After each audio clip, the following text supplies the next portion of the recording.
Okay, it's been years since I've done this, so you're gonna have to roll with this. I already did one video and found a pretty substantial mistake in it, so I'm gonna do the best I can here to explain this pretty complicated science, chemistry concept. It's actually pretty simple, the idea behind it, but the actual execution can be pretty tough. Okay, so and you got to know your chemistry stuff. So I have in front of me, you're probably wondering why I have a box of eggs in front of me, but it's actually going to lead into some really important chemistry stuff. So I have a dozen eggs, okay, which means I have 12, and before I opened the box, you probably already knew that there were going to be 12 eggs in it.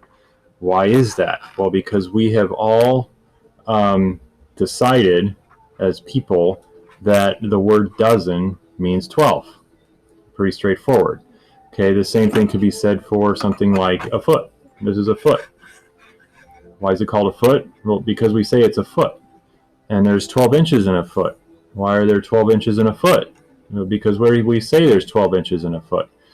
Units are all based on numbers that we just come to some sort of agreement that that's what those numbers mean. Okay, so if I have a dozen eggs, I have 12 eggs. I could also say that I have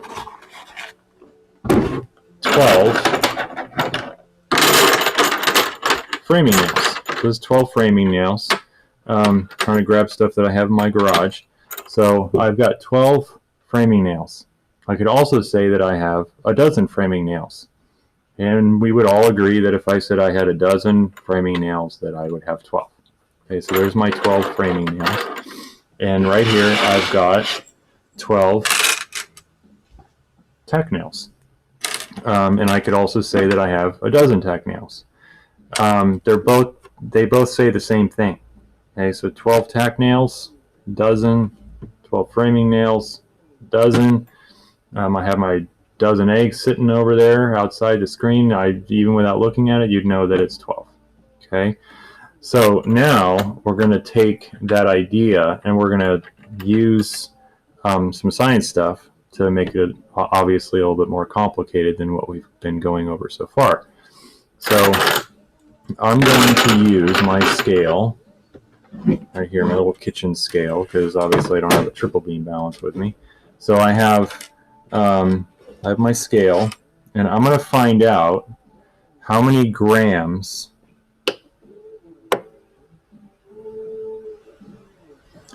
a dozen or 12 tack nails has.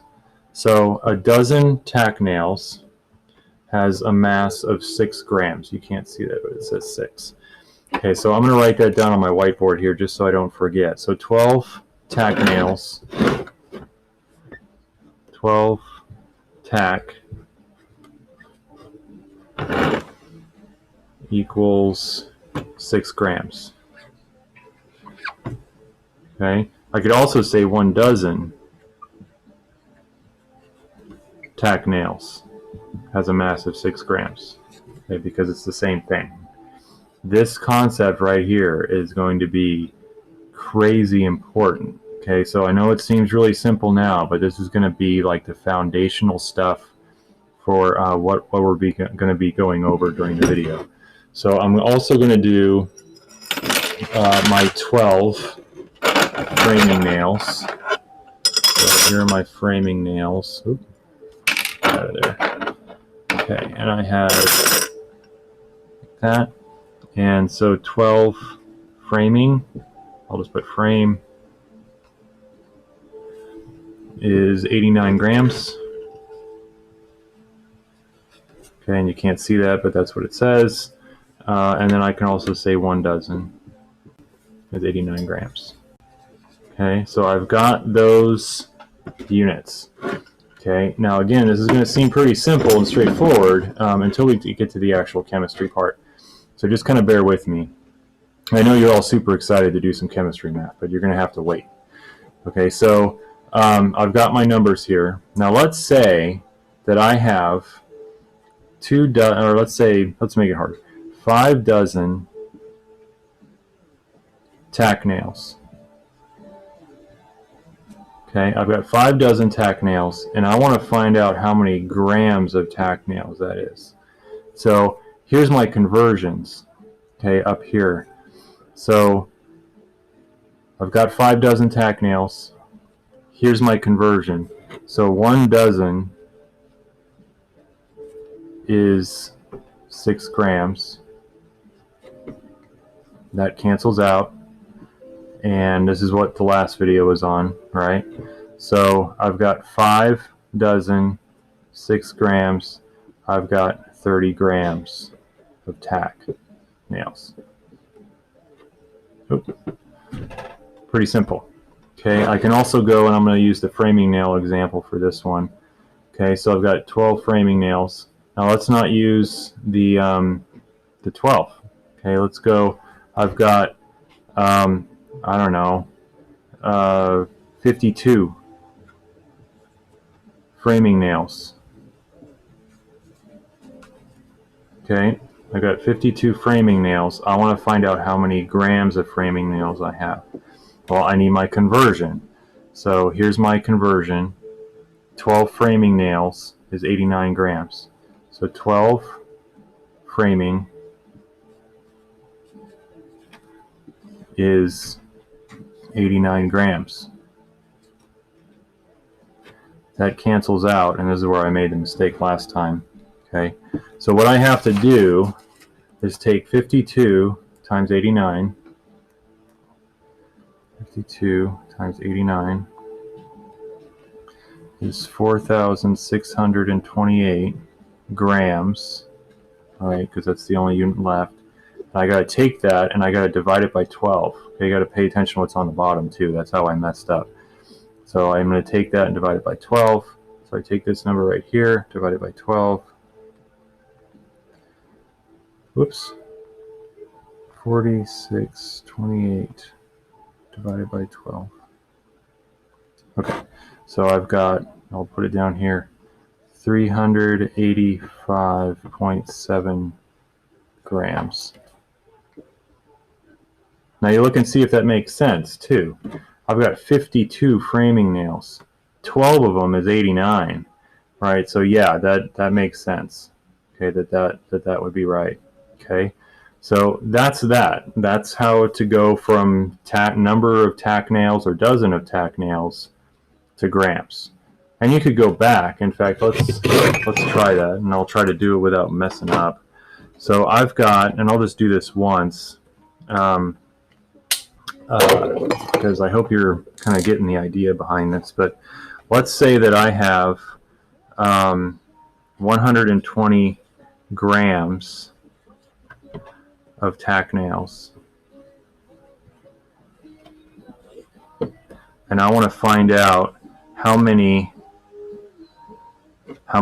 tack nails I have. Okay, so we can go dozen or we can go like individual. So I'm gonna go individual. Like how many? If I have 120 grams of tack nails, how many tack nails do I actually have? So I know that 6 grams of tack nails is 12. Right? Because for every 12 tack nails, there's 6 grams. So I do that, and then I should probably be able to do this in my head, but times 12 is 1,440. Oh yeah, grams cancels out. Tack. Running out of room. I don't know my big whiteboard. Divided by 6. No units, right? So this number divided by 6. I have exactly 240 tack nails. Okay, so that's that. As long as you have the conversion, right? As long as you have the conversions, you can do any of this, right? If you had 500 pounds or 500 grams of tack nails, you could actually calculate how many individual tack nails you have just by doing a simple calculation, like simple. Take a sample and then find out its mass, and you could calculate anything. Okay, so let's bring this to the difficult part, which is the chemistry part. But if you get this, it shouldn't be that bad.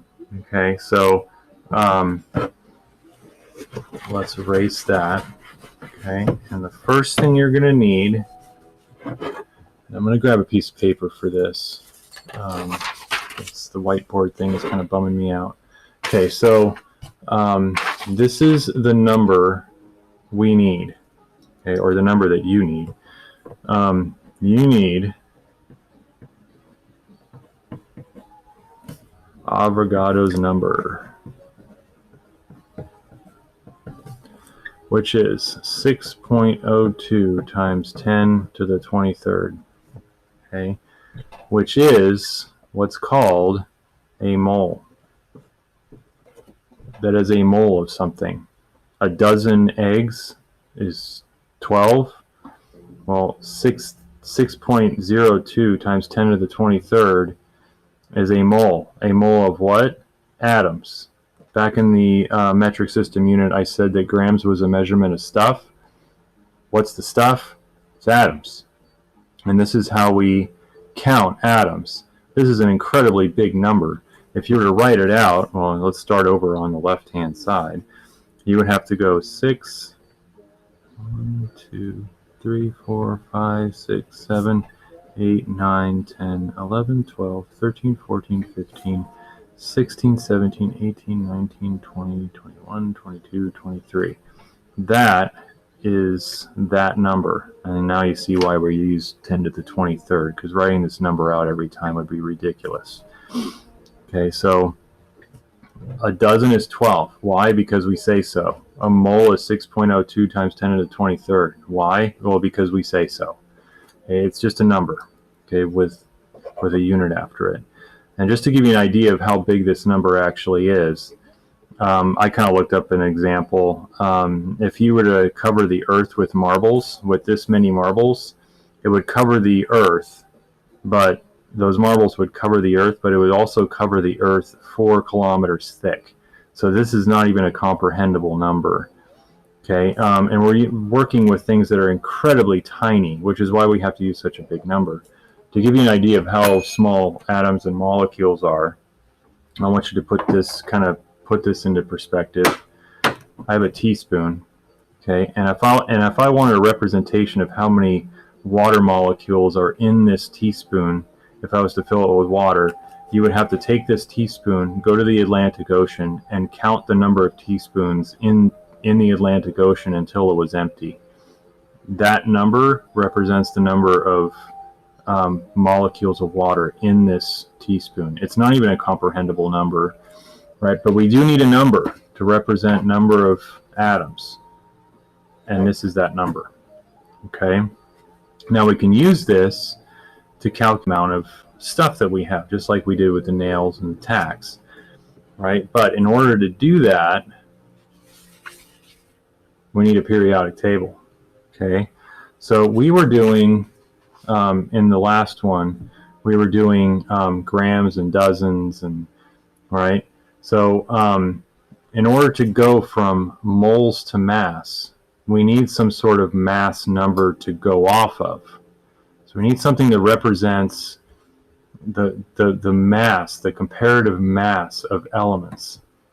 And down here is the atomic mass. We use this number to relate each atom to other atoms, and we use this number to do it.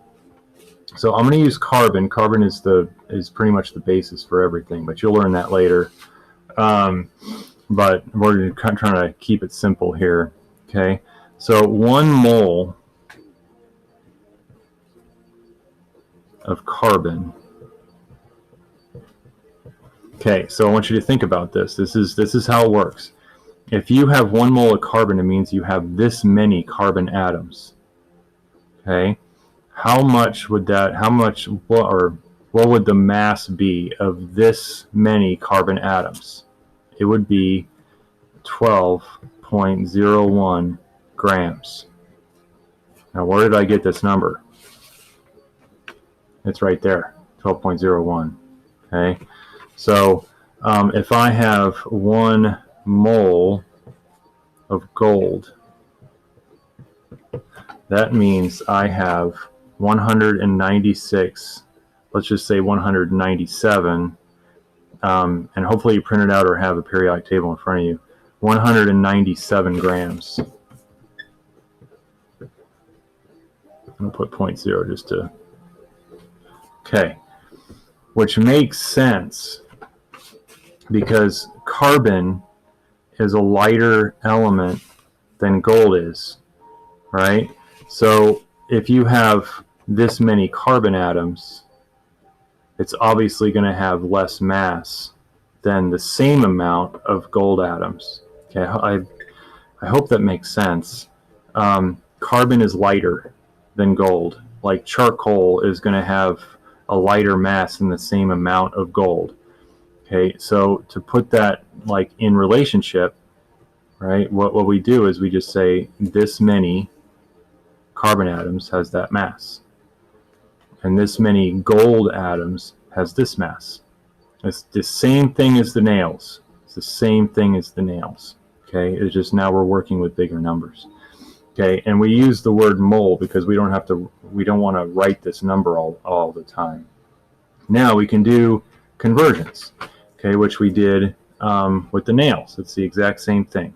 Okay, so if I have 5 moles of carbon, now I'm start using the abbreviations because that no one writes the whole word. So if I have 5 moles of carbon, put that over 1.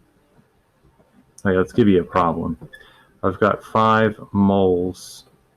Oh yeah, and they usually abbreviate it like that. 5 moles of carbon equals how many grams of carbon? And you can probably already tell where I'm going with this. Okay, so 1 mole of carbon has a mass of 12.01 grams. Moles of carbon cancel out. Okay, and now it's just a simple multiplication problem. So I do have that 0.01 in there, so I'm going to, I know it's 60, but I do have that 0.01 in there. So 5 times 12.01. 60, I probably could have figured that out myself. 60.05 of carbon. Okay, and that's that. Okay, so let's do another one, but let's steer away from the ones I've already given you. So I've got 15.2 moles of, I don't know, let me just randomly pick potassium over 1. And again, I want to find out how many grams of potassium I have. Okay, so here's my conversion. 1 mole is how many grams of potassium? It's 39.1. Okay, so 39.1 grams. Where did I get that number? It's the number on the periodic table. It's the atomic mass. Okay, so that, potassium units, that cancels out. And I've got 15.2 times 39.1, 594.3 grams of potassium. Now you can go the other way too, and I'll just do one of these, and then I'll give you your 4 little practice problems that you can do at your leisure.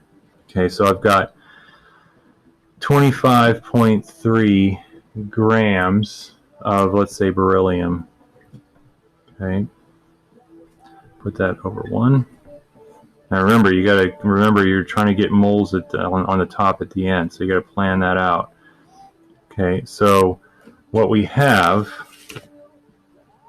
is 9.01 grams is 1 mole. Okay, so 9.01 grams of boron is 1 mole. And now it turns into a division problem. So grams of boron cancel out. Oops. And now it's a division problem. Okay, so 25.3 divided by 9.01. We'll just say 2.8. We'll say 2.81. Okay, so 2.81 moles. Oops, moles of boron. Oops, gotta make it fancy. Okay, so let's do just one more, and then I'll give you some problems to try on your own. So I've got 16.2 grams of sulfur, and I want to find out how many moles that is. So again, 32.1 grams of sulfur is 1 mole. Oop, sulfur. And 0.5 moles of sulfur. Okay, so that's how you do it backwards, right, from grams to moles. Okay, so let's have you do some examples, some problems. And at this point, I hope this is actually pretty simple. I hope. But this is actually like fundamental stuff. I mean, if you can do this is going to put you way ahead. But again, in order to do that, for my 8th graders, you have to be able to read the periodic table and know what those numbers are, right? So, but 7th graders, you can kind of figure it out. This is the number we use to convert moles. Okay, so let's say 13.3 moles of neon equals how many grams of neon? 9.6 moles of sodium equals how many grams of sodium? Let's go the other way now. Let's do something in the transition metals here. Let's do something big. So I've got 5 moles of platinum. No, sorry, 5 grams. Going the other way. 5 grams of platinum equals how many moles of platinum? And 123.2 grams of iodine equals how many moles of iodine? Okay, so go ahead and try that out, and I'll have the answer for you in the next video. Okay, thanks for watching. Take care. Bye-bye.